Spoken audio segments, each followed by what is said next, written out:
it that the queen does? The queen determines pretty much everything having to do with the traits of your colony, how gentle your bees are, right? If your bees are not gentle and you're having issues, you requeen, right? How much honey they produce. Some races produce more than others, and that's a genetic trait. You know, obviously, if you have no nectar, that's not the queen's fault or the bee's fault. But if you've got a decent nectar flow, and you know, one colony produces a lot, another colony not so much, you know, that is genetic. How disease resistant they are. Okay, we'll talk about hygienic traits and hygienic bees later on in this talk, but that's one characteristic that is also genetic. How often they swarm. So certain races have a higher propensity to swarm than others. And we'll talk about that. And there's all kinds of other little behaviors. Well, we already mentioned hygienic behavior. Propolis collection. Okay, I once saw a colony. It wasn't mine. I went to look at it for a friend who was fairly new, and they had propolized the entire lower entrance, you know, leaving only about, oh, I don't know, a 1 inch diameter hole in the entrance. Just crazy propolizers. And how well they overwinter. So that's a pretty pressing concern for you guys up in New Hampshire. Not so much for me, although I'm in far northern New Jersey, maybe 10 minutes from the New York State border. So my climate is more akin to the Northeast than it is to the Mid-Atlantic. Runniness on the frames, you know, we're talking about important characteristics like overwintering ability and honey production and disease resistant, but there's also all those little characteristics, like when you pick up a frame and the bees just sit there and you've got the queen on the frame and she goes and lays an egg, you know, right there while you're holding the frame. That's a characteristic that we as queen breeders like to see. But it's a very minor thing. When you pick up a frame like this and the bees go all over the place, everybody starts running. They're like festooning and dropping off the frame, you know, into the hive. That's called runniness. And queen breeders select against that. We try not to use breeder queens from colonies that are very runny. Okay, and all kinds of other stuff. So let's look at the major races of Sorry, sorry. Yes, please, question. Was there a question? No. Someone was just randomly sorry. Okay, don't be sorry. Okay. We're going to review the major races of bees. So Italians, my operation is mostly Italians. I'm far enough south that the Italians are fine and they overwinter no problem in my area. So what are they like? They're light in color, they're gentle, excellent honey producers. So that hoarding behavior is very strong in Italians. They maintain a large brood nest pretty much whenever they have the opportunity to do so, even during times of dearth. This is not a good characteristic. Relatively low swarming propensity. That doesn't mean that they don't swarm, but compared to some of the other races, they're not quite as swarmy. They're great robbers, you know, think mafia. Italians, mafia, they rob. If they can get away with going into somebody else's hive and taking their honey, they will do it. That means that mite bombs are a real big issue in my area. Excellent comb builders. So they draw out comb beautifully and you give them foundation and a few days later you've got nice drawn comb. And moderate wintering ability. These are not great bees to have up in Vermont or New Hampshire, right? Or Canada, but they do fine in northern New Jersey. So, you know, they're okay. And low propolis production. So Carniolans is the next major race that you're going to see and be able to purchase. These are dark bees. They are known for their explosive buildup in spring. As soon as the weather begins to warm and a little bit of nectar starts coming in, that queen will start laying eggs like crazy, and they will be ready to go, you know, out the gate as soon as the gunshot goes off. Um, they're very good at wintering in cold climates. They maintain a smaller cluster than Italians. They don't need quite as much food um, to overwinter, and they don't maintain that huge brood nest that the Italians do. So they're a lot more sensitive to environmental conditions, particularly the availability of food. They're very gentle. Carniolans are known as the most gentle of the races. You'll see photographs of Sue Kobe, who raised New World Carniolans. I think she still does out in California. Used to be in Ohio. And she'll, be holding a frame of Carniolans right up to her face like this, and she's not getting stung. Low robbing, relative, okay. Everybody robs if there's no food around, but they are not quite as bad as my mafia Italians. And they forage at lower temperatures. So, as I say, they'll get out there earlier in the spring than Italians will and start bringing back the honey. Low to moderate propolizers, a little bit more than Italians, but not as much as some other races, like this one. This one is known, the Caucasian race is known for pulling in tons of propolis. And I'm not going to dwell on them. You may never have even seen these available, but it is one of the major races. And you haven't seen them available because they build up late in spring. It takes them a long time to get going. And obviously that's not a characteristic that works for us in the Northeast. We've got these short spring flows, and I'm thinking you guys are the same thing. Jan, nod if this is true. May and June, major spring flows, right? Mhm. Then you go into dearth in summer. Yep. And then you probably do you have a fall flow? Oh, yeah, All the time, right? all the time. Well, Well, last year we really didn't because of the drought. yes. So, right. And that's your nectar flows are pretty much the same as ours. My fall flow may be a little less reliable than yours, but I usually get something. My dog is growling. I don't know what he's dreaming of, but he's here. Okay, so where were we? Late spring buildup, moderate honey production, but they're not known for bringing in the nectar the way the Italians or the Carniolans are. Carniolans are also good honey producers. They are known to be gentle. They propolize everything in sight, and you can see they're kind of brown. But because of that late spring buildup, if they're ready to go population wise and to bring in nectar in the middle or end of June, you're not going to get a honey crop out of them. So nobody sells these out here.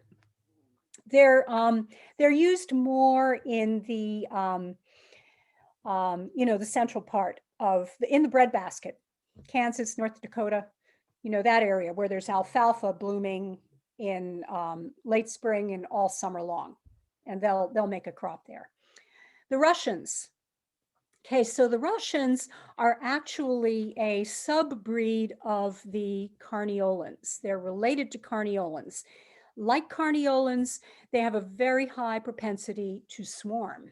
Okay, so this swarming propensity is even more so in the Russians, to the point where Russians will keep queen cells, not cups, but cells in the brood nest pretty much all the time. It doesn't mean that there's always that they're swarming, but they've always got those queen cells there. And they swarm. It's one of their responses to varroa is this high swarming. So they were bred in the Primorsky region of Russia. This thing won't stay over there, but I'll hold it there. And they were exposed to Varroa for 150 years before anybody, thought to put any kind of treatment in there. So they evolved behaviors to deal with and survive Varroa. And some of those are the swarming behavior, too many mites in the brood nest, we're out of here. Absconding is a lot higher in Russians too. So that's another Varroa thing. And they've got they have the Varroa sensitive hygiene. So when the mites begin to reproduce in the brood cells, the Russian workers will uncap and remove the infested brood. Doesn't mean they are 100% resistant to Varroa. Sadly, I wish that were true. Tracheal mites, not an issue. Moderate to high honey production, excellent overwintering ability, again, because they're a northern breed, okay, Russian, and fairly low robbing propensity. But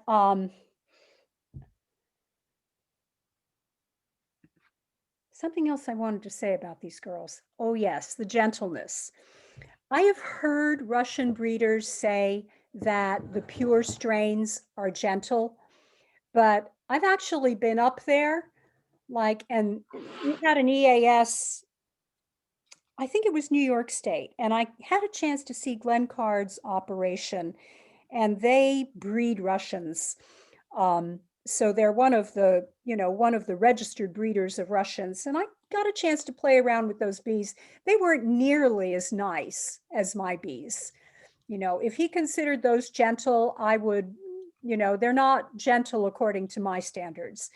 And anytime I've heard, most of the time, if I hear of issues with colonies not being nice, it's frequently Russians. So I'm not, for New Jersey, where we have a really high people population, this isn't a bee that I recommend, okay, that newcomers get. Okay, where am I here? There. All right, Buckfast. Buckfast is really a subdivision of Italians, and they were developed by Brother Adam of Buckfast Abbey, because he actually went around Europe and collected bees that were resistant to the Isle of Wight disease, which was later found to be tracheal mites. And they came mostly from Italy.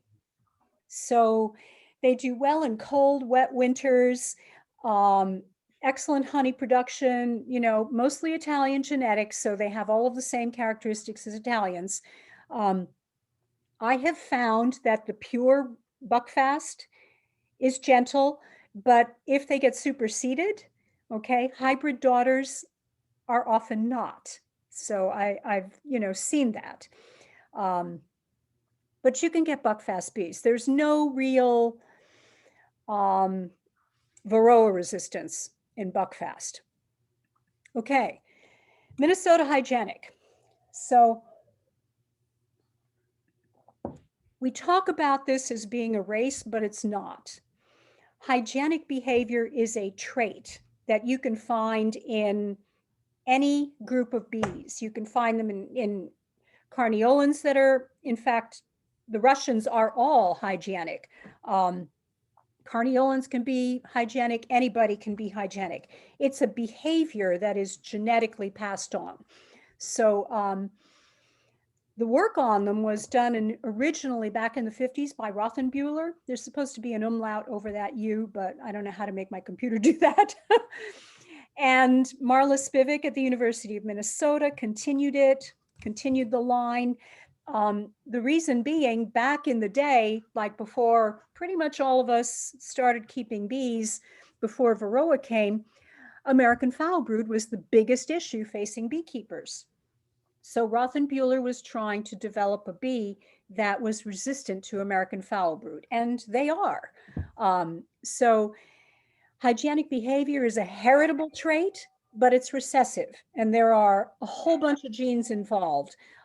So it's very difficult to maintain that trait when you've got open mated queens. You have to saturate the area with drones. So, right. Any population can be hygienic. Russians and New World Carniolans are. Somebody's ringing a bell. Someone's knocking at my door. Somebody's ringing the bell. I think I Okay. got it. You got it? I think so. Okay.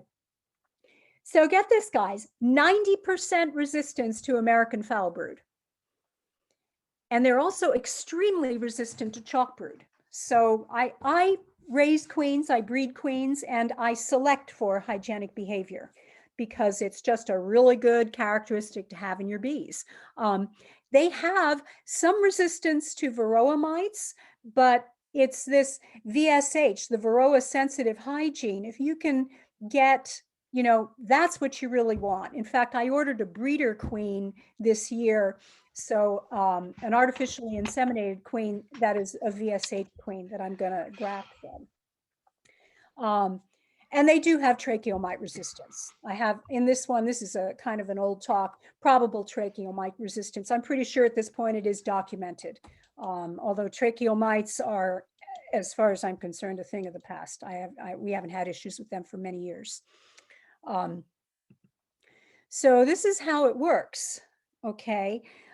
They sense, we think they smell right through the cappings when a larva is diseased. They can smell the diseased, and workers will go on, somebody will uncap the cell, and other workers will come in and remove the diseased larva. They eat it, but they prevent, they can do this quickly enough so as to prevent it from becoming contagious and taking down the colony.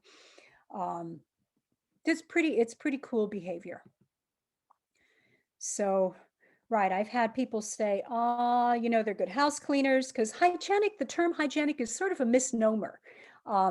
They're not, it doesn't mean that they clean off every speck of wax or, dead spiders from the bottom board.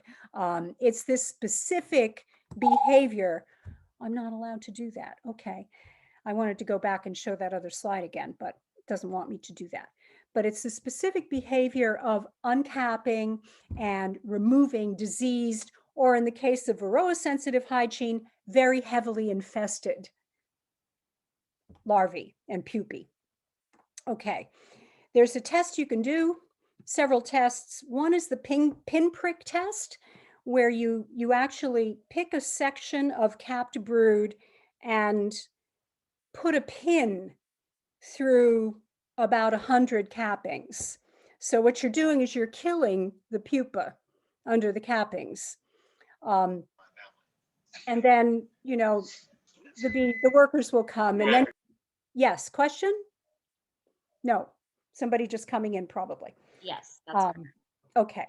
So the workers will come, and the next day, 24 hours later, you go and you look and you see what percentage of those cells has been removed. If you have better than 90%, the colony is considered hygienic.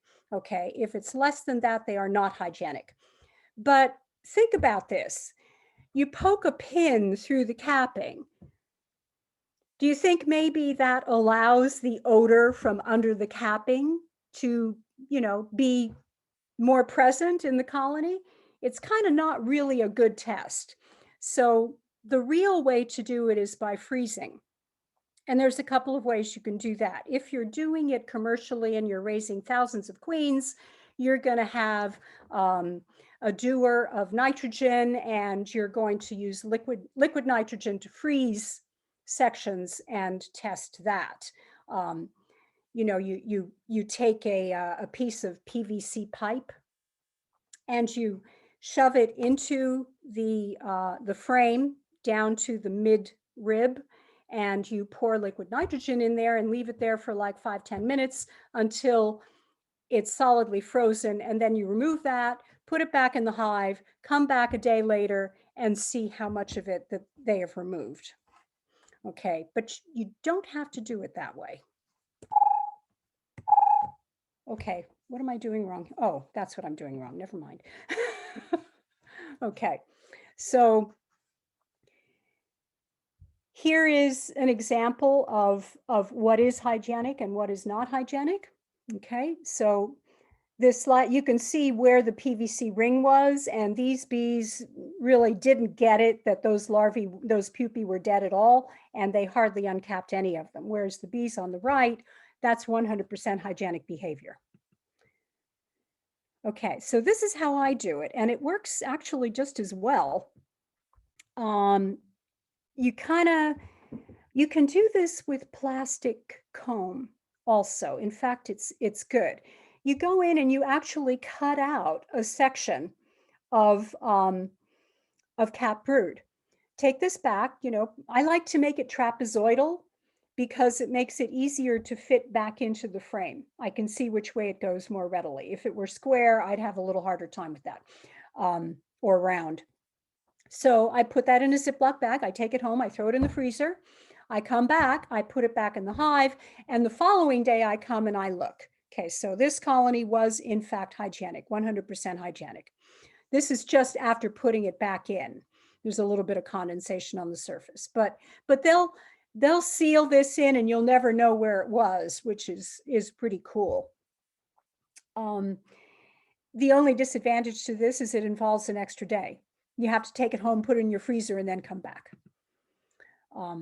So I do that when I'm selecting queens, and I've gone through all of the colonies, picked my very nicest queens, and now it's down to the last like 3 or 4.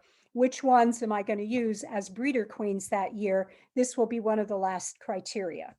I'll look at the night, you know, I'll look at gentleness, I'll look at all of these other things. These criteria on this frame slide. Okay, major criteria: gentleness, productivity, disease resistance, mite resistance, and wintering ability. Minor criteria: swarming, propolizing, runniness on frames.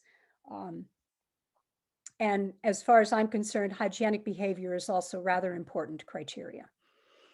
All right. We have a question. Yes. What does greeter queen mean? I think you mean breeder queen. Breeder queen, yeah. What does that mean?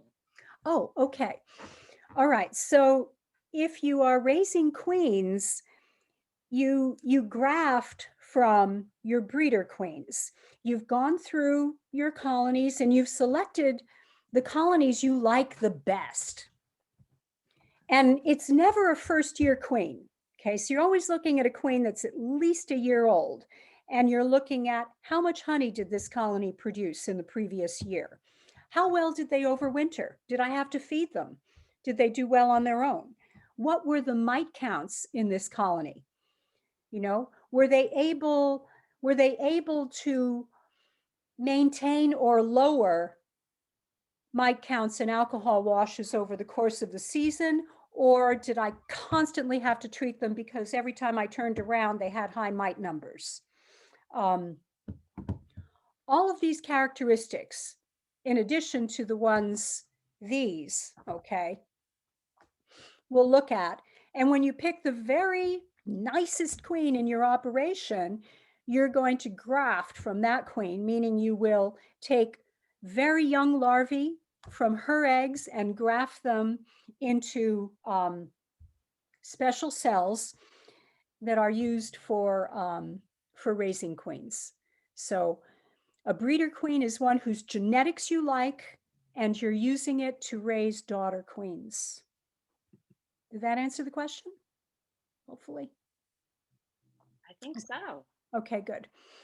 So now let's look at brood patterns. I think one reason a lot of new beekeepers fail is when they do an inspection, they'll go in and they'll see, okay, I have brood. Cool, everything must be fine. We have another question. Yes, go ahead. What is runny on the frames? Okay, runny on the frames is when you pull a frame out of the hive and the bees just go all over the place. Some of them fly up, they run all around. They're clearly very agitated. Okay, it's a minor form of defensive behavior. they're probably a little more likely to sting you. It's a really minor criteria. Some hives, you'll pull a frame out and they do that. They're running on the frames. Other hives, you pull a frame out and they just kind of sit there. It's like, oh, hi, Landi. How are you today? And they don't even move. Okay. So those hives are a lot more fun to work with, right? I'd rather work with a colony that is calm on the frames versus runny on the frames. So, but that is a very minor criteria. If I had a colony that was runny on the frames and I never saw a single mite in them, you think I'd breed from that colony? Yes, I would. Okay. Oh, where am I going? Okay, here we go. So I was saying, new beekeepers go into their hives and they look and they say, okay, we have brood, we have a queen, everything's fine. But it's not necessarily. As a beekeeper, you have to be able to really evaluate what's going on with your colony. And doing that successfully and accurately means being able to interpret the brood patterns in your hive. So, and we're going to look at doing that at this point. Okay, so this is a great brood pattern. All right, and I'm putting it up here as one of the first examples because before you know or can determine things that are wrong, you have to know what's right. Okay, this is a frame of very solid capped brood. And I can tell you just by looking at it, this came from spring. Anybody, this is where Zoom fails the mark. Can anybody tell me why this is a spring frame? So, and then there's a chat down here where people can type stuff in. A lot of pollen. Someone, people are saying drones. Yes, that's the answer I was looking for. Okay, there is some pollen in here. That's correct. And you can see a little bit of nectar up in these top corners. Okay, but this is what tells you that this is a frame that came from spring. Why? Because bees raise drones in spring. Spring is the season for reproduction, and in order to reproduce, they need the guys. Okay, so they raise a lot of drones in spring.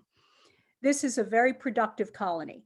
There are very few open cells here, okay? Solid brood pattern, this queen is going to town. In fact, this is a frame that you probably want to keep, you want to keep a close eye on this colony because they may swarm. There's no queen cells here, but you're going to watch them.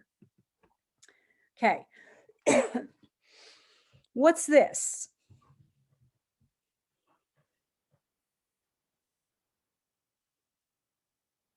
Is anybody typing in an answer? Not yet. Queen. Somebody said, I heard queen. Somebody said something. Okay. Yeah, you speak. What kind of brood is this? All drone. Yeah, All drone, right? So what can you say about that frame? Laying worker, No. late Queen- summer queen- frame, failing. Queen shooting queen. duds. Okay, I was hoping you guys would say that. Neither is actually true. This is not laying workers. This is not a drone laying queen. This is a frame of drone-sized comb, okay, that was deliberately introduced as part of a queen breeding program. And the hint is down here with the photo credit, okay, Sue Kobe is a queen breeder. I mentioned her earlier, okay. So you can buy this green plastic comb and it's drone size cells.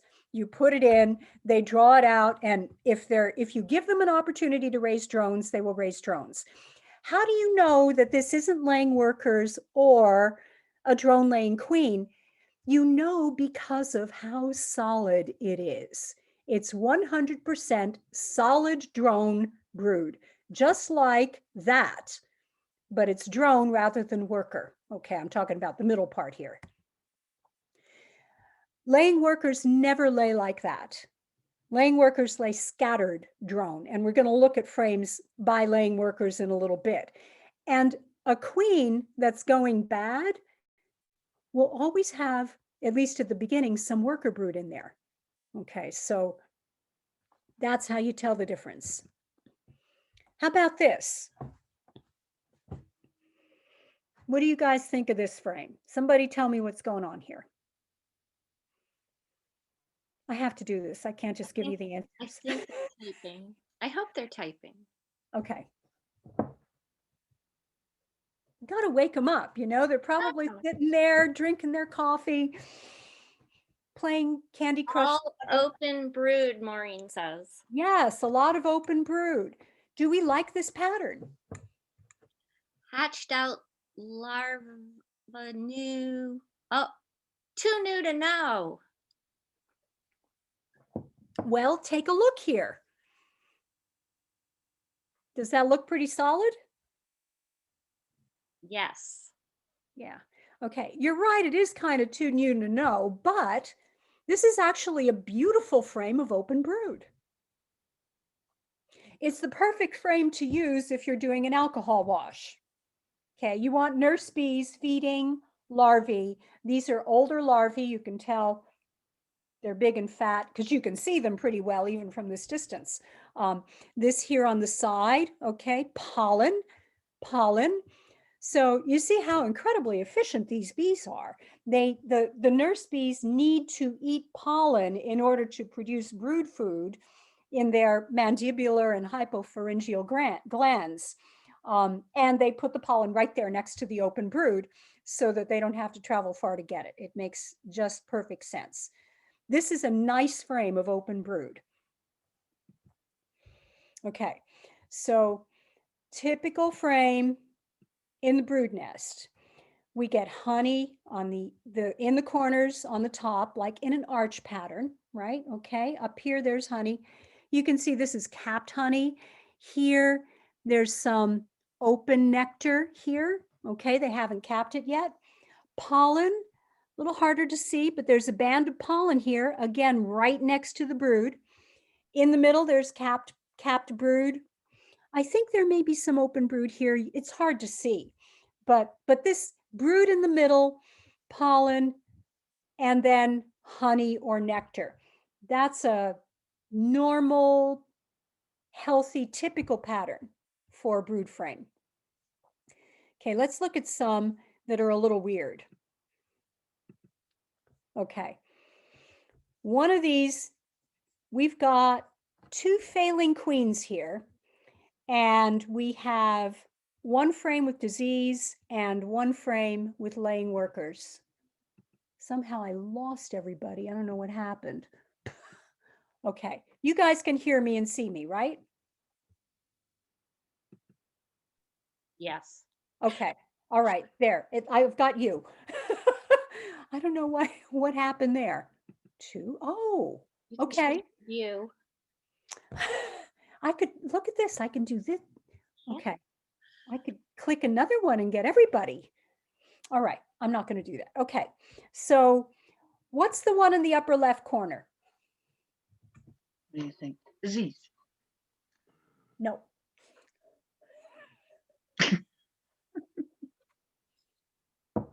Laying worker. Thank you. That's a laying worker pattern. Okay, you see this raised, okay, they are making drone cells in worker-sized comb. So, and it's very typical to see them pull it up like that, okay? So it's very bumpy looking, typical. And you will not see any worker brood in there. Why? Because laying workers don't develop until a colony and listen to this is an important statement. Laying workers typically do not develop until a colony has been broodless for 2 weeks. Not queenless, broodless. Okay, it takes 21 days, 3 weeks to make a worker. So broodless means they have been without a queen for 3 weeks plus another 2 weeks, 5 weeks, no queen. If you get this, laying workers, you probably aren't looking at your bees often enough. It takes a long time. Okay, what's this one? The one in the lower left corner. Failing queen. Yes, why do you know that that's a failing queen? Shotgun pattern. That could be disease.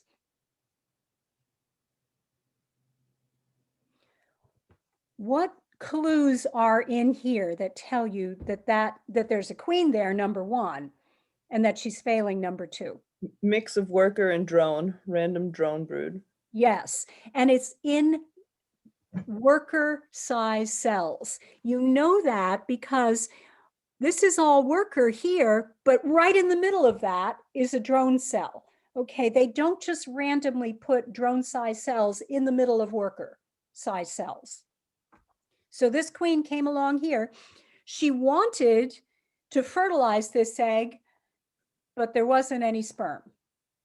So she didn't fertilize the egg and it became a drone. All this drone brood in the middle, scattered in the middle of worker size cells, and worker brood, capped worker brood right there, tells you that this is the queen who's on her way out. She's not going to get any better. You have to do something. How about this one in the top right corner? Let me try and move this over. You can see it better. Disease. Disease. Yes, yes, clearly disease. Okay. You may not know exactly what kind of disease that is. Actually, looking at it, I think it's chalk brood. But you should be able to identify that there is something wrong with that frame. And if you can't figure out what it is, you want to call someone in. You know, your state inspector, a master beekeeper, somebody. But you need help. This frame needs some kind of action right away. What about this one down here in the lower right-hand corner?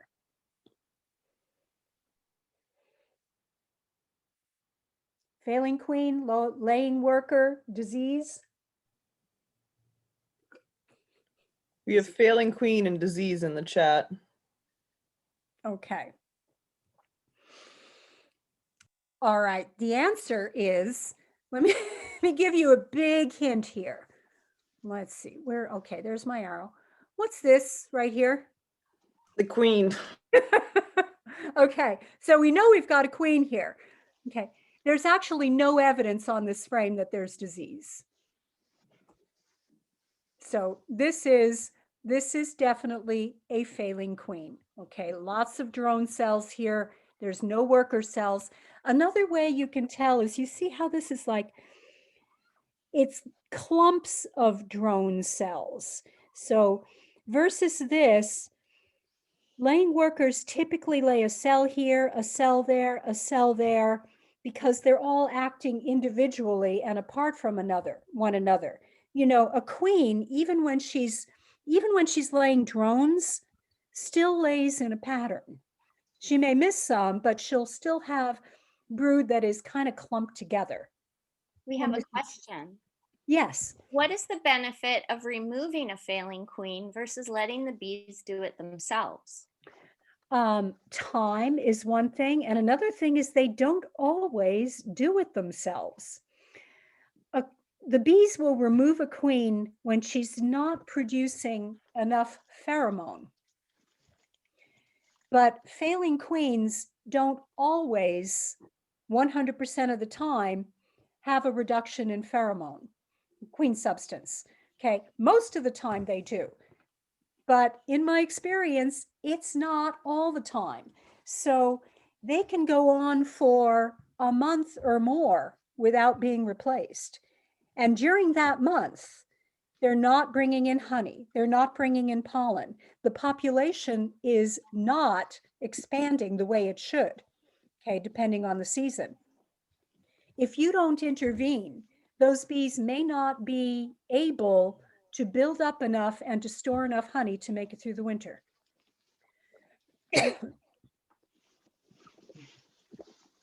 Okay, it looks like I had some arrows here. All right. This is the same frame we were looking at before, and we're going to just look at a few more. As I said, this is a beautiful, perfect frame in spring.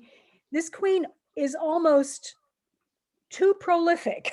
You know, it's probably an Italian because she's laying so much brood. There's practically no room on this frame for nectar storage. All right, here's another one. You can see I've got my nice honey up here.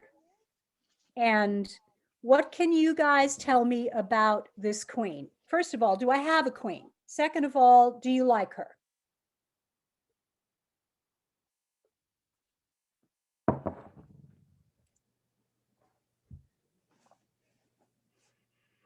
Are they typing?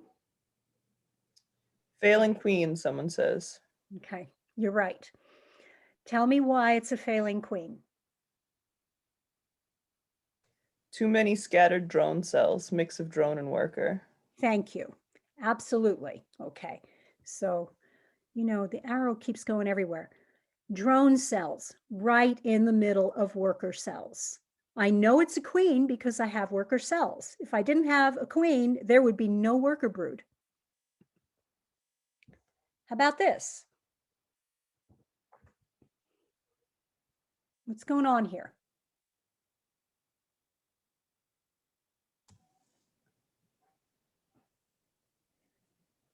I really wish I could be like looking at you guys. The queen is gone if there are no eggs. The queen is what? Gone if there are no eggs. If there are no eggs, the queen is gone. Does everybody think that's true? Could have hatched out and new round coming. Yes. Emerged brood, are there eggs? Hatched Thank out you. larva in center. Can't see if there is young larva in the center. Okay. Recently hatched cells, cap brood, workers cleaning cells. All right. That's right. This is a frame of recently emerged brood. Okay. Because the queens typically start in the middle laying and they lay like this to the outside. So on a typical brood frame, the older brood is on the outside. This brood has hatched out.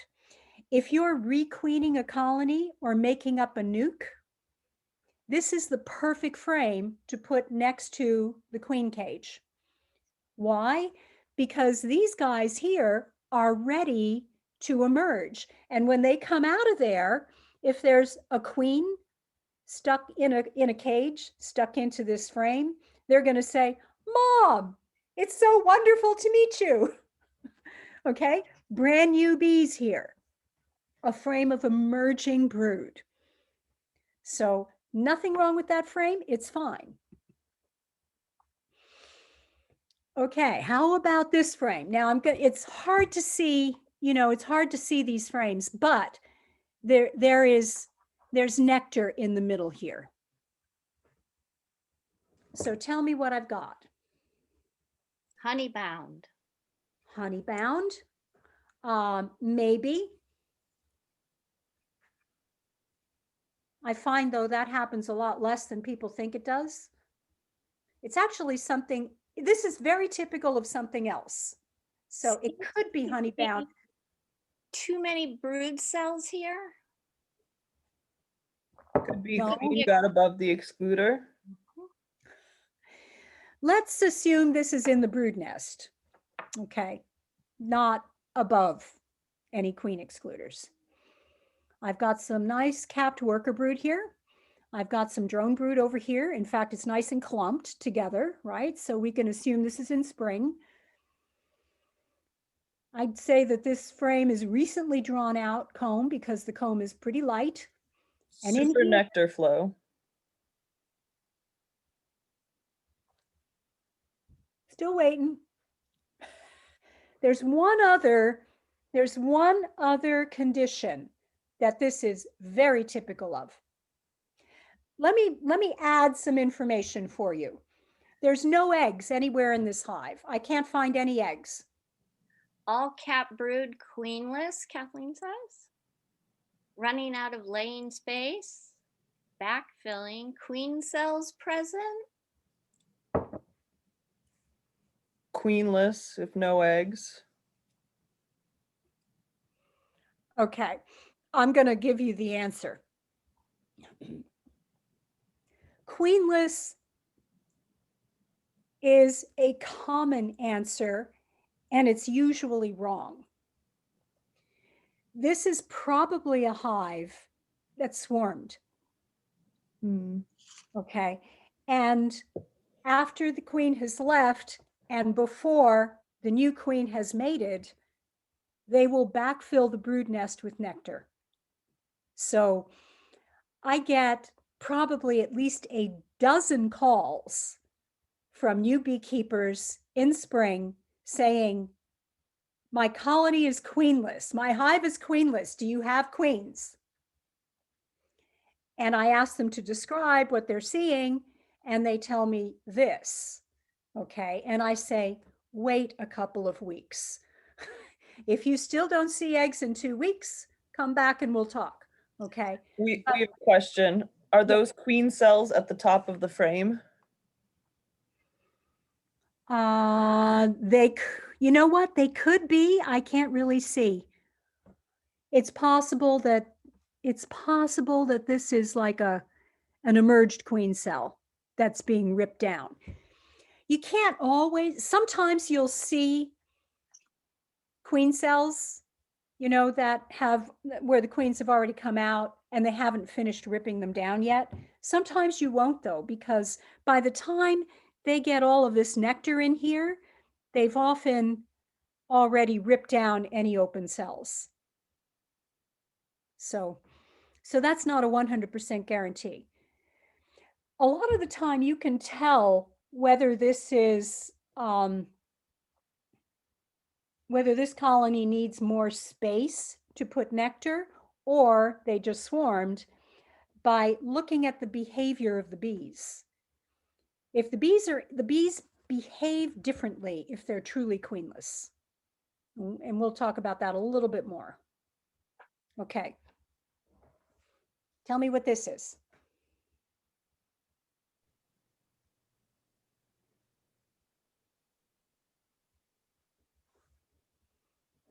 Laying workers. Yes, yes, yes, yes. Bumpy cells apart, right? These bees are acting individually. They're not, okay, these three got together, but scattered drone cells in worker size comb, okay? And that bumpiness is very typical of laying workers. What's this?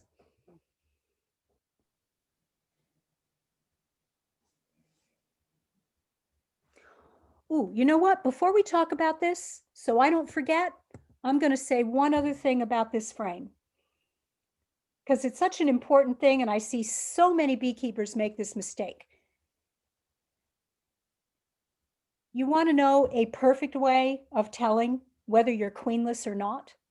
If you see this and you have no eggs and you think, oh my God, do I have a queen? Do I not have a queen? Go to another hive, pull out a frame of, well, I'm not going to go all the way back there. Pull out a frame of eggs and very young larvae. Put it in here. Come back in 2-3 days, take that frame out and see if they've started a queen cell. Okay, if they've started a queen cell, you actually need a queen. If they have not started a queen cell, it's because they already have one. There is a virgin in this hive, and you just have to be patient and wait for her to mate. Okay, does that make sense, guys? All right, back to this one. Possible EFB. Thank you. It actually is EFB. Disease, right? This is that larva curled up on the side of the frame of the cell is very typical of EFB. Because we have a lot of new beekeepers, can you tell Yes. them what EFB is? Of course. Okay. EFB stands for European foul brood. All right. It is actually a fairly common disease. It's not nearly as deadly as American foul brood. If you have American foul brood, it's it's pretty much the worst disease there is. You have to destroy your hive. You've got to destroy all of the brood frames. It's extremely contagious. It produces spores. It's a bacterial disease, as is European foul brood. But American foul brood produces spores that last 75 years or more. Okay, so the only way to get rid of it is by burning. European foul brood, on the other hand, is a bacterial disease with much shorter lived spores, and it will sometimes clear up in spring in a good nectar flow. It is treatable. You can give the bees a medication, an antibiotic, either Tylenol or terramycin, which you're going to have to get a prescription for nowadays, and administer it to them in the correct dose, and this will clear up and they'll be okay. Okay. Now, what am I looking at here? These things in the middle. Queen cups. Emergency queen cups. Uncapped queen cells. Replacing queen. Okay. The very first answer, queen cups, is correct. Now, there is a difference between queen cups and queen cells. These queen cups, they have these in the hive all the time, and they mean absolutely nothing. Okay. They keep them in there just in case. Oh my God, this clumsy beekeeper came in and smashed our queen. What are we going to do? Let's take an egg and put it in this queen cup and raise another queen. They actually do that. They do move eggs around. We didn't know that when I started keeping bees, but it's been since that time it's been shown to be the case. So you can tell that these are queen cups rather than queen cell. I always lose my little arrow. There it goes. Okay, you can tell that these are queen cups rather than queen cells because there's really no new wax, okay, at the edge. This one kind of looks like there could have been a queen that emerged because I see wax here and here. It looks So- like it was chewed open. Yeah, it could have been chewed open, or they could be breaking it down. They could be taking it down.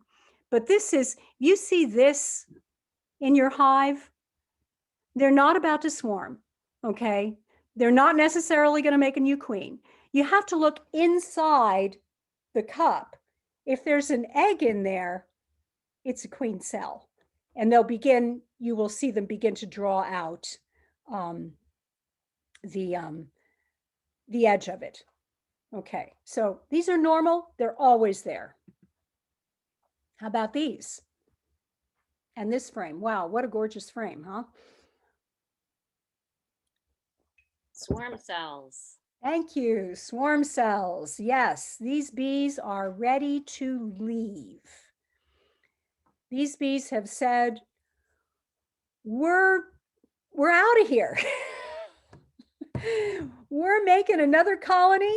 Okay, half of us are going with the queen. We're going to find another spot and we're going to raise a new hive. Okay, so very classic queen cells. Look at all those cells at the bottom of the frame. Gorgeous. What percent leaves?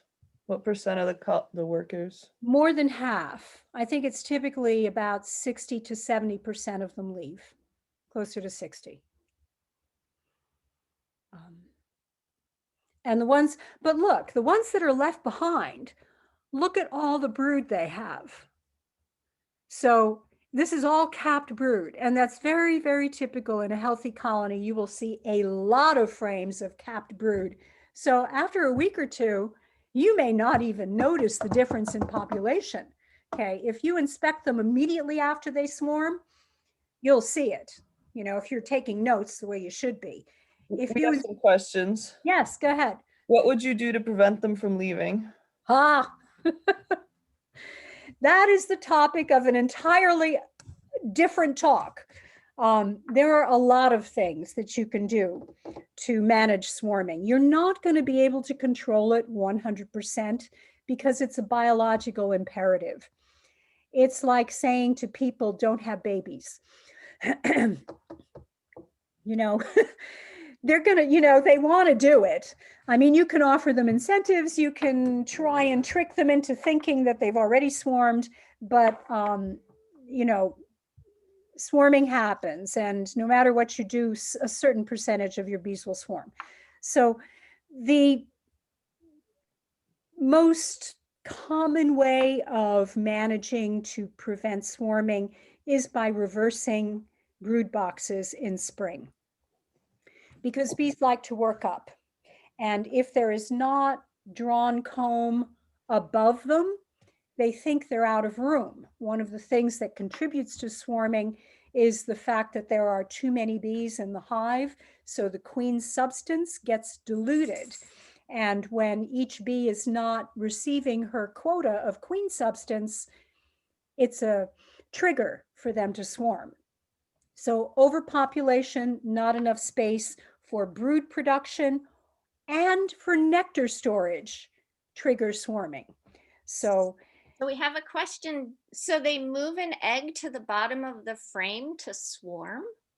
no, okay. They build queen cups down here, and the queen lays an egg in here in each of these cells, okay? And they draw them out into queen cells. So yes, they are deliberately raising queens so that there will be a queen left behind once the old queen has left. If these emerge at the same time, the new queens will fight. If one queen comes out first, one virgin queen comes out and sees all these cells, she'll go around, she'll open the side of the cells, put her abdomen in, and sting the occupant to death. Okay, so if she can get her rivals while they're still developing, obviously that's safer for her. Okay. We have a very observant person here. Is that a supersedure cell on the top right or something else? This is still a swarm cell. When you see this many cells, and swarm cells are not, it is a very good observation though.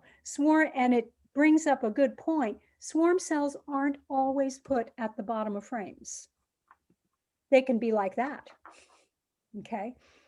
Well, like that could be anywhere on the frame. It looks like it is on the bottom, but they can be on the sides, they can be in the middle, they can be at the top. They put a lot of them at the bottom because there's space there, right? Nice convenient space between hive bodies. Any other questions? Oh, wait, I was still talking about preventing swarming. Okay, just to finish that answer, reversing brood boxes in spring is something that every beekeeper should do to provide room for the queen to lay that is above the brood nest. One, okay. You can do all kinds of other things.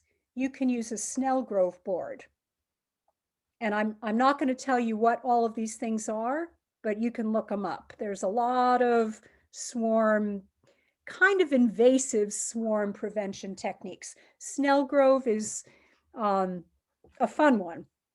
You can demarray your bees, which essentially means going through every frame in the hive twice.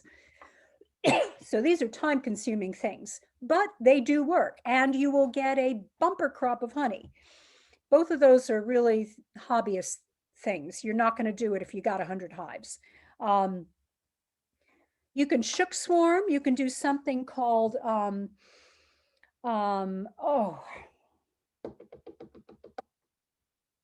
darn. Okay. Walkaway split. Well, making splits, yeah, you know, you can make splits, you can make nukes.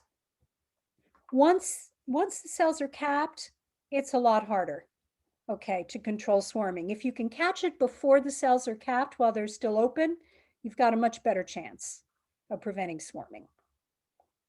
There's one other technique, and its name is escaping me. Darn.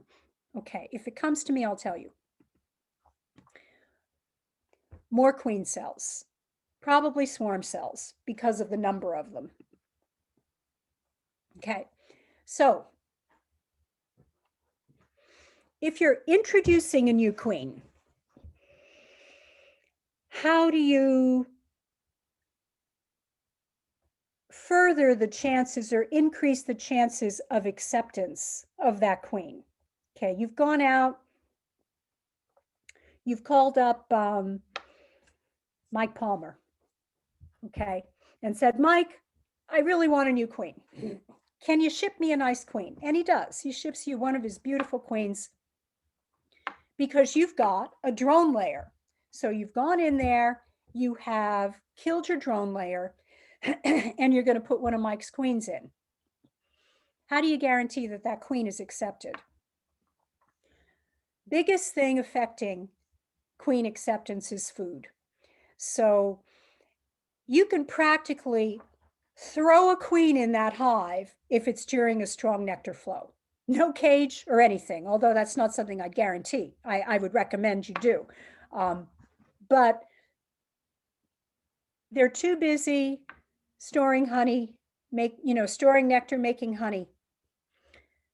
And they will accept pretty much anything during a nectar flow. So if you're introducing that new queen, you've discovered this drone layer in August or July, you have to simulate a nectar flow by feeding the bees. So feed if it's during dearth. Presence of young bees, that's very important. That's why we're to remember the frame of emerging brood that was open in the middle with nothing there. If you put your queen cage right on that frame, okay, and those bees come out, that's what you want. Okay, alternately bees on any frame of brood, especially open brood. Okay, you know those are young bees and they are far less defensive and far more accepting of a queen. Slow introduction. When I started keeping bees, I had an elderly mentor who said, oh, I put a hole in the candy with a nail, and that makes it easier for them to release the queen. So yeah, you put a hole in the candy and it makes it faster for them to release the queen, but it also gives them a lot less time to get used to her. So I never do that. Okay, I did that and they killed my queen. So not everything that older beekeepers say is correct, including me.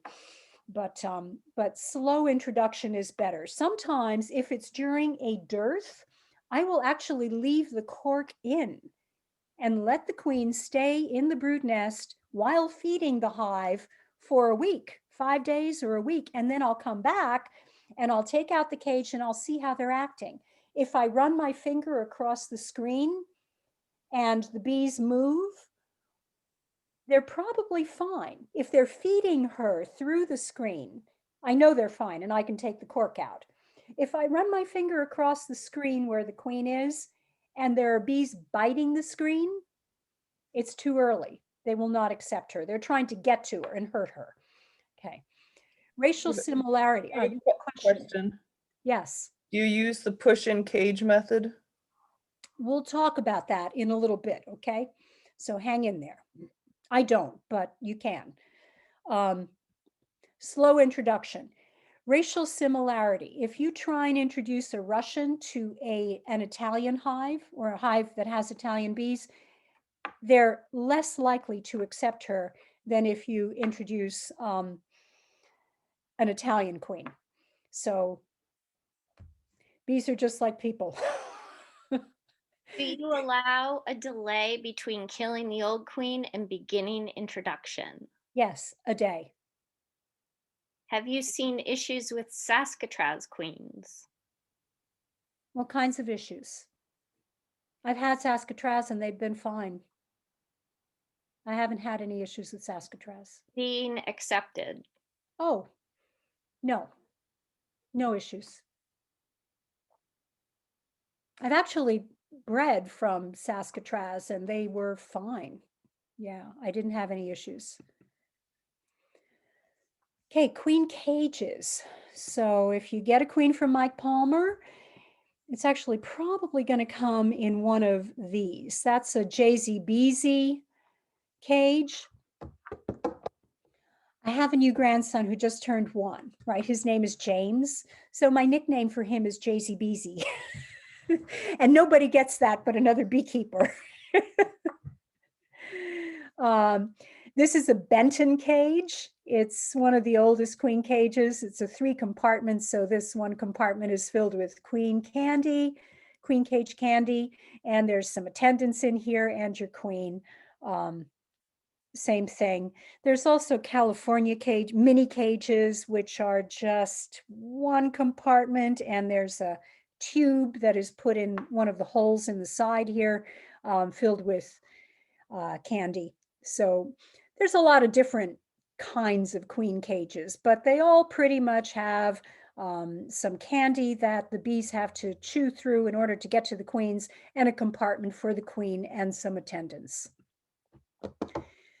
Push-in queen cages. You can make your own here. This is sort of like an on-the-job interview. So this queen, you put a queen in here and she can lay eggs. So the bees can see, okay, this is a decent queen. She's laying eggs. We like that.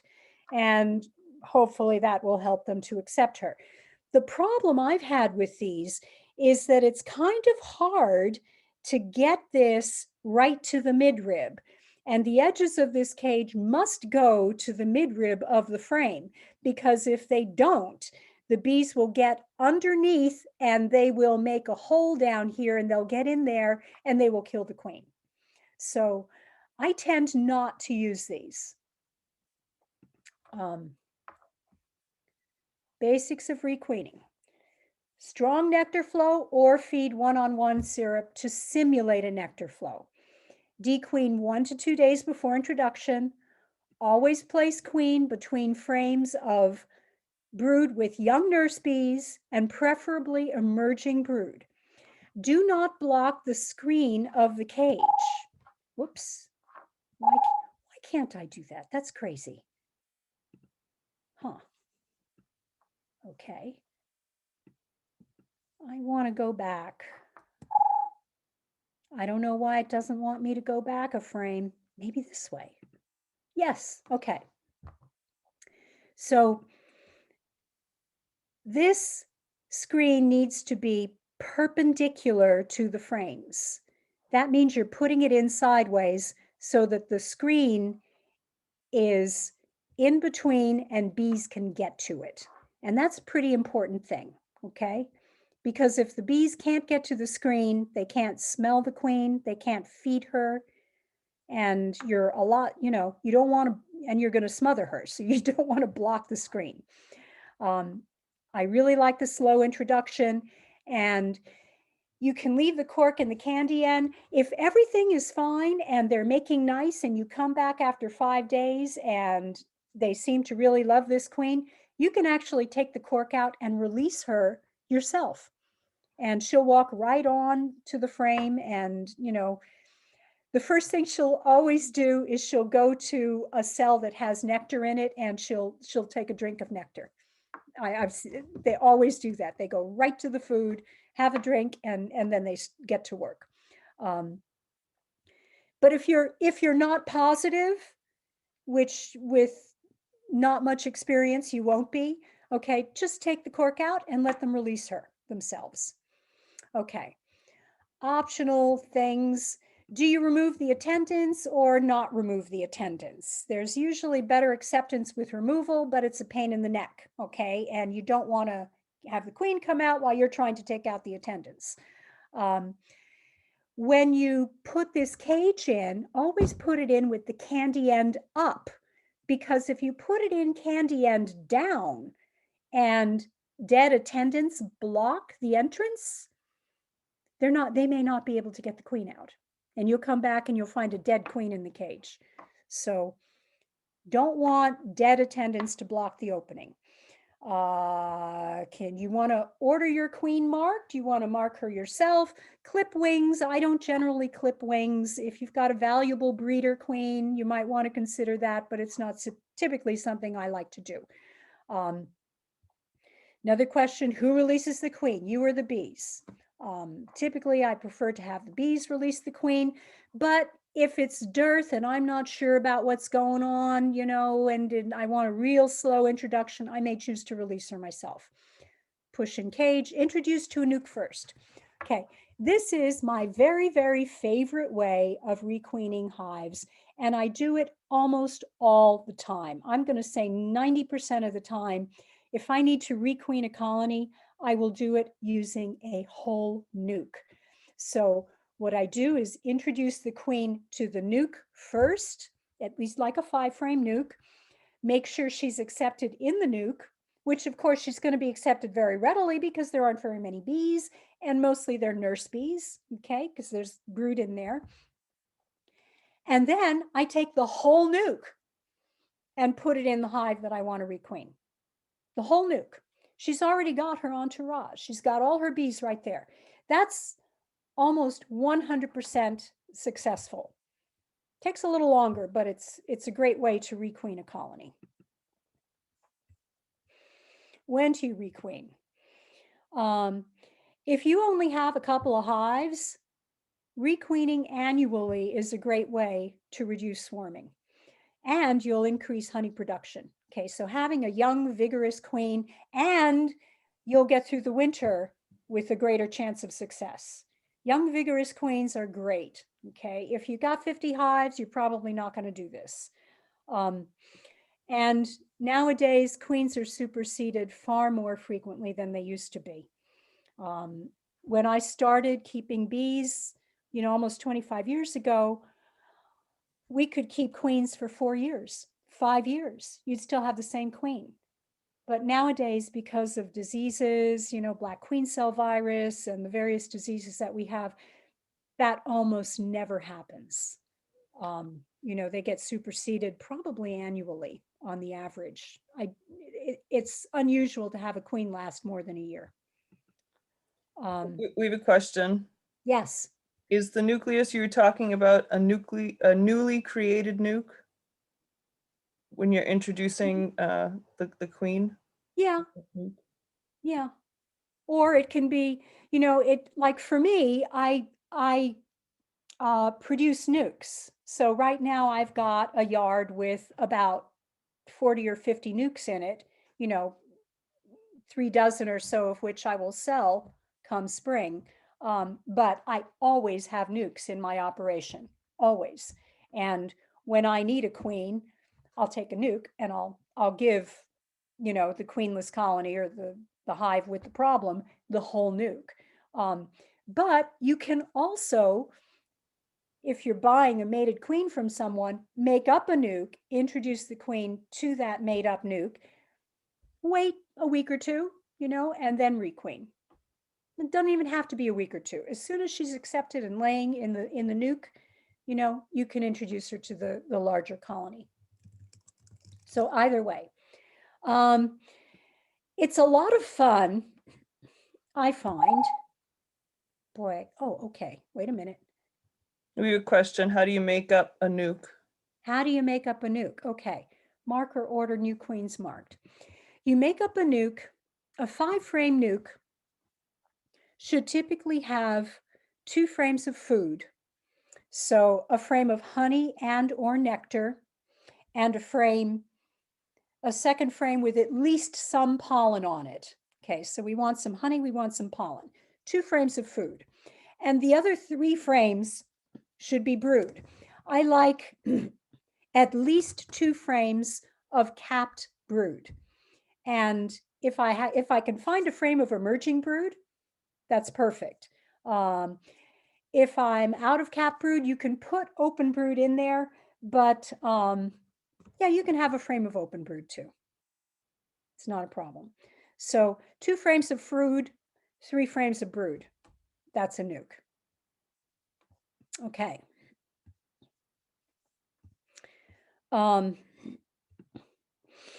Marking queens. Do all frames need to come from the same hive? No, they don't. You can mix and match. Because you're talking brood frames, the bees in the brood nest are young bees, and they are very accepting of other bees. So, people talk about, oh, don't put, bees from this hive and that hive because they'll fight. You know what? They really don't.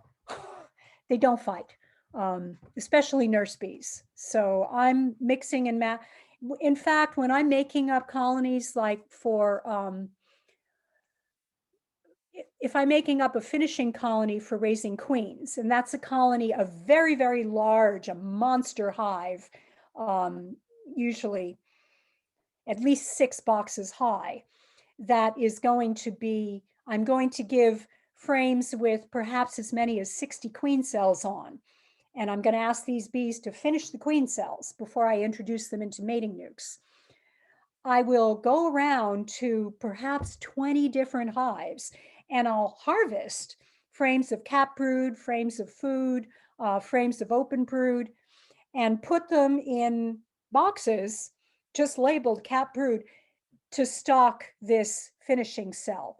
And they're from all different hives, and they're all mixed together, and everybody gets along fine. So does not have to be from the same hive. So the bees and hatching brood create a new queen on their own? You can do that, or you can introduce a queen, either way, okay? If you want them to make a queen themselves, there's a little more to it. You must make sure that they are very, very well fed, and you need a large population. So 1 5-frame nuke, I mean, they'll do it, but it's often not as good of a quality as you want, okay? You're better off having a larger colony to create a nuke, at least a 2-story nuke. Okay. If you want to try marking queens, you can practice on drones, okay? Because then you'll have like a lot of drones running around in there with little bits of paint on their back, but you can learn to mark queens. I like to, this is very hard to do, but I'll take my index finger and to show you, put my index finger on the thorax of the queen as she's on the frame. You want to try and get this for the first shot, because if you don't, and you've just kind of tapped her, she'll panic and start running around like crazy, and then it's much harder to pin her. So use your index finger to pin the queen on the frame. Just push her down so she's not running around. Then you take your thumb and your middle finger and pick her up by the thorax. So I'm holding my queen by the thorax. Then I take my other hand and I kind of roll her. So I'm transferring her, and I've got her in my left hand because, of course, I'm right-handed and I need to use my right hand to mark her. I've already got the pen all ready to go, and I've got her thorax up right here. I take the pen, I mark the queen, and I blow on it a little bit, and I put her down on the frame, and she runs around and she says, "What do you think, girls? Do you like the color?" And what color do you use? We have a code, because we beekeepers are very clever.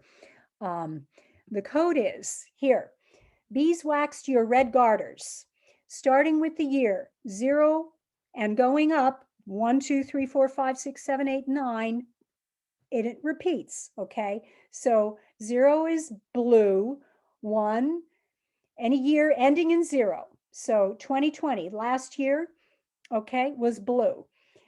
2021, this year is going to be white, okay?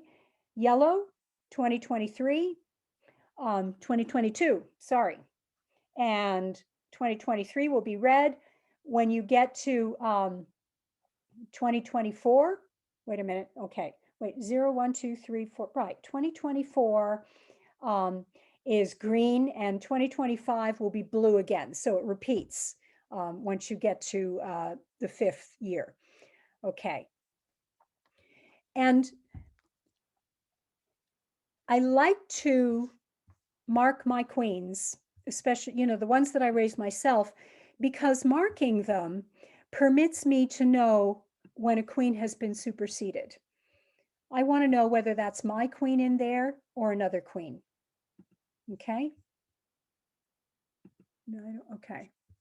Interesting. I don't know. Get used to the Zoom thing. All right.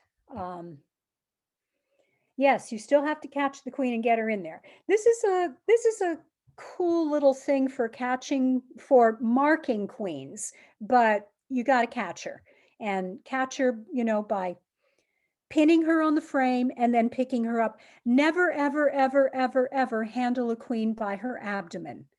Okay, if you press hard on her abdomen, you will damage her. Mike Palmer likes to pick them up by their wings. He talks about queens having built-in handles, which I think is cute, but I like to pick them up by their thorax. Ask 10 different beekeepers the same question, you'll get a bunch of different answers. And that's it. This is my son. He's a retired Marine, and I love this tattoo he got on his back. Okay, questions. Wow, we went a long time. Does every beekeeper mark their queen? No. And you don't have to mark your queens. If you don't mark your queens, you won't know if that queen has been superseded.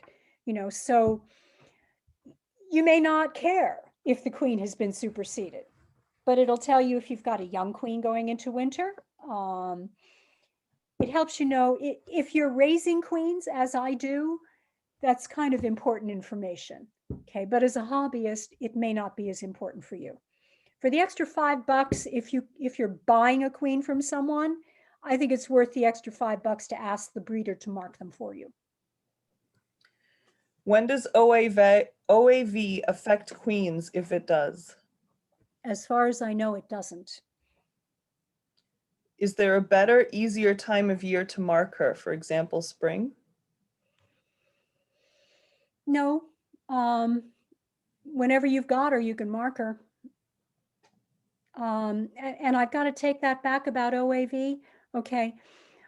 Oxalic acid does affect all the bees in that it kind of temporarily blinds them, especially the drip method. But, if you've done vaporization, you're seeing they are covered in oxalic acid crystals when you're done. So you're burning their sensory organs. Now they recover from this pretty quickly, at least the vaporization. But it's like all of the acids, formic acid, lactic acid, oxalic acid, these are things that do damage the bees. It's far more damaging for them to have varroa mites, but these are things that we have to use with caution. Okay, more questions. How common is it to injure a queen with clumsy marking? I did that once. That's why you practice on drones.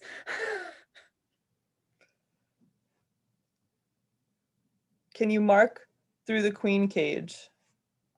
No. You remember, the queen cage is like, what, about 3/4 of an inch deep? Okay, she'd have to be, I don't know, she'd have to be hanging up with her hands. You can't get her thorax up next to the screen. Unless she's standing on a worker or something. It won't happen. How many OAV treatments is safe for the queen?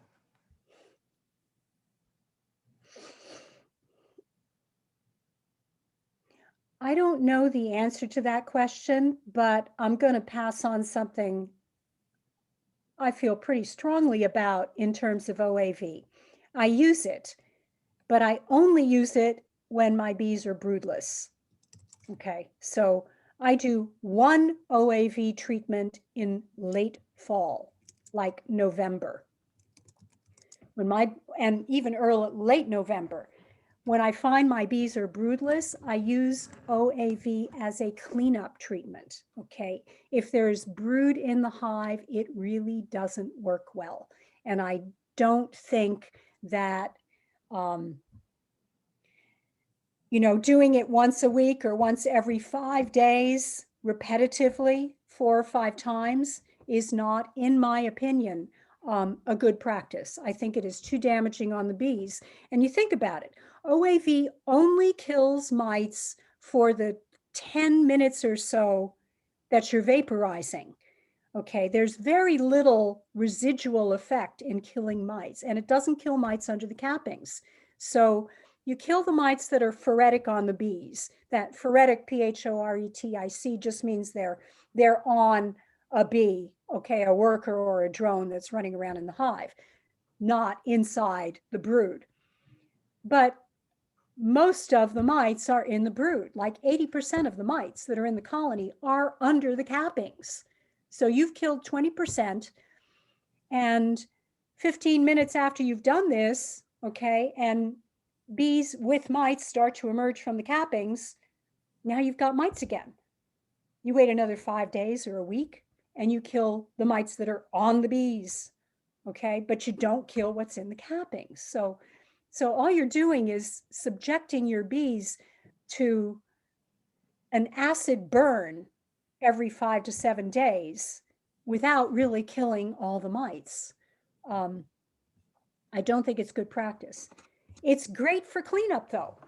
If all the mites are out and there's no brood, okay, you can kill 99% of what's still on the bees there so that they don't have the mites parasitizing them over the winter. But you've got to start your mite management way earlier in the season. So all you're doing, that's probably the least important of all of the treatments that I do. May I hop in and say that the oxalic acid labeling recommends only using OA once per generation? Yes, you may. And there's a reason for it.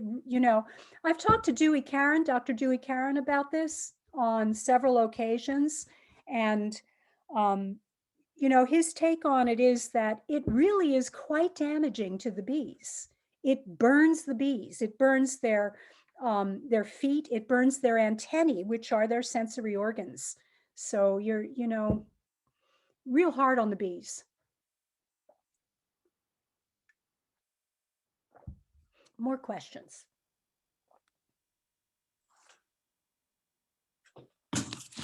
Do you use any type of mini mating nukes, or do you always use 4-frame nukes?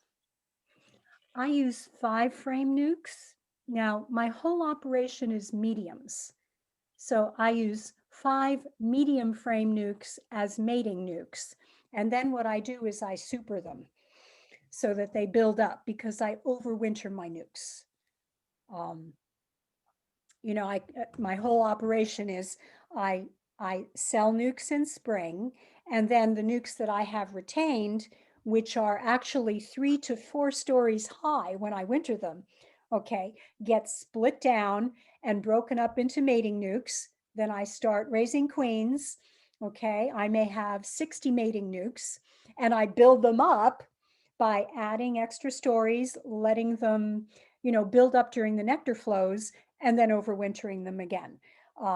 I don't use mini mating nukes because I am far enough south that anything smaller than a 5-frame medium nuke can be taken down by small hive beetles. They're not a major issue for me, but I want a certain strength in my colony. Yeah. And I'm not overwintering any mini nukes.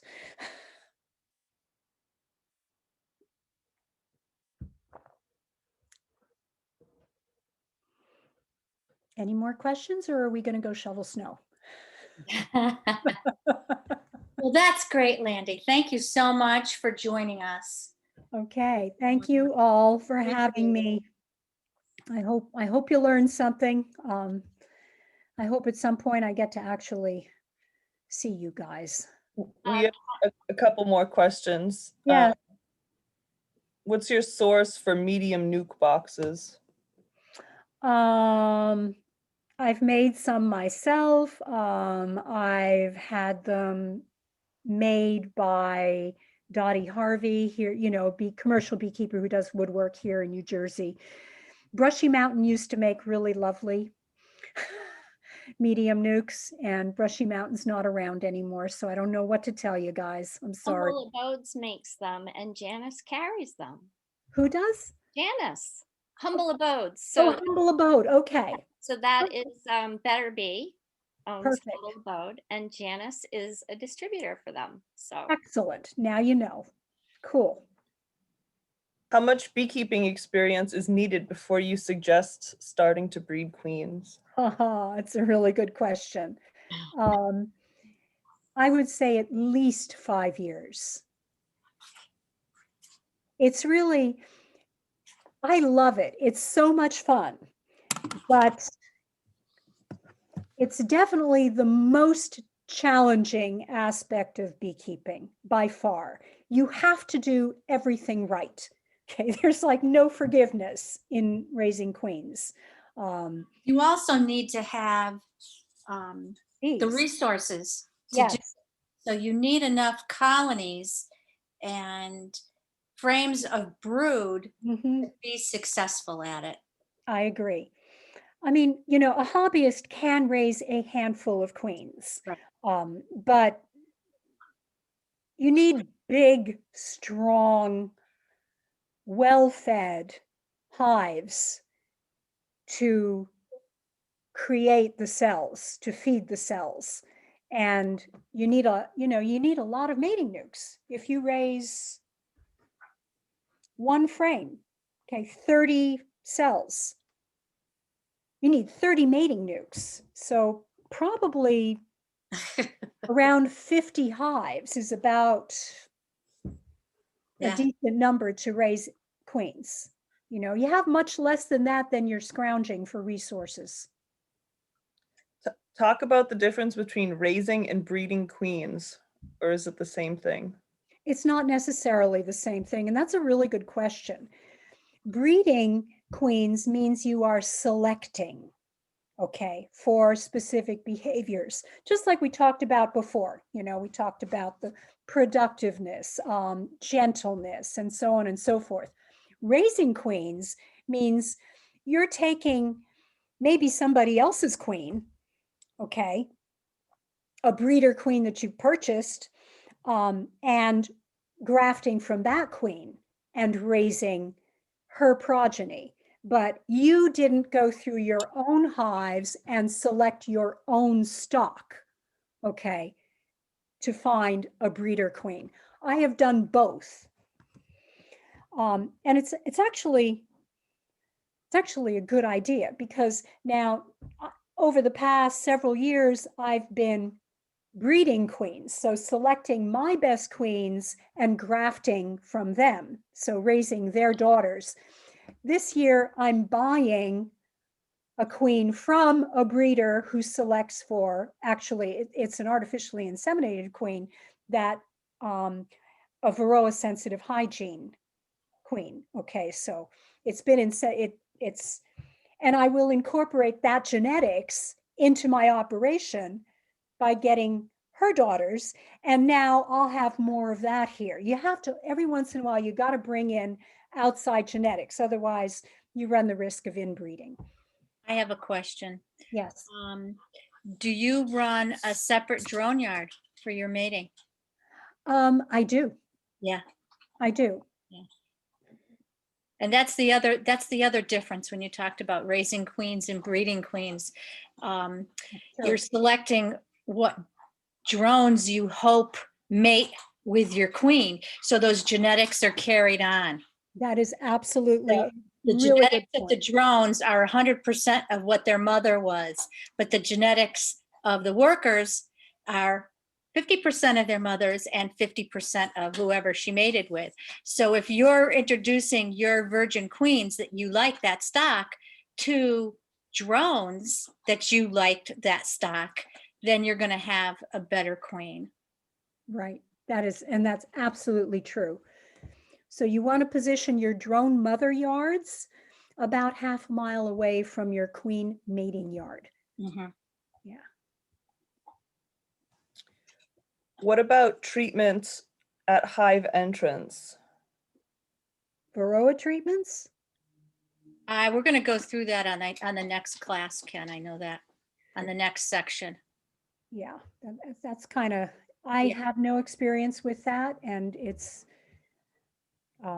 so I can't say anything about it. I don't know. What is a mating nuke? Okay, a mating nuke is a small colony, a nucleus colony, to which you introduce a ripe queen cell, one that is ready, where the queen is ready to emerge within a day, basically. And you take that queen cell, you put it in the middle of your mating nuke, which is going to be in the middle of 2 frames of brood. The queen will emerge into the mating nuke, and she'll fly from that little nuke to take her mating flight, and she'll come back and start laying in there. That's a mating nuke.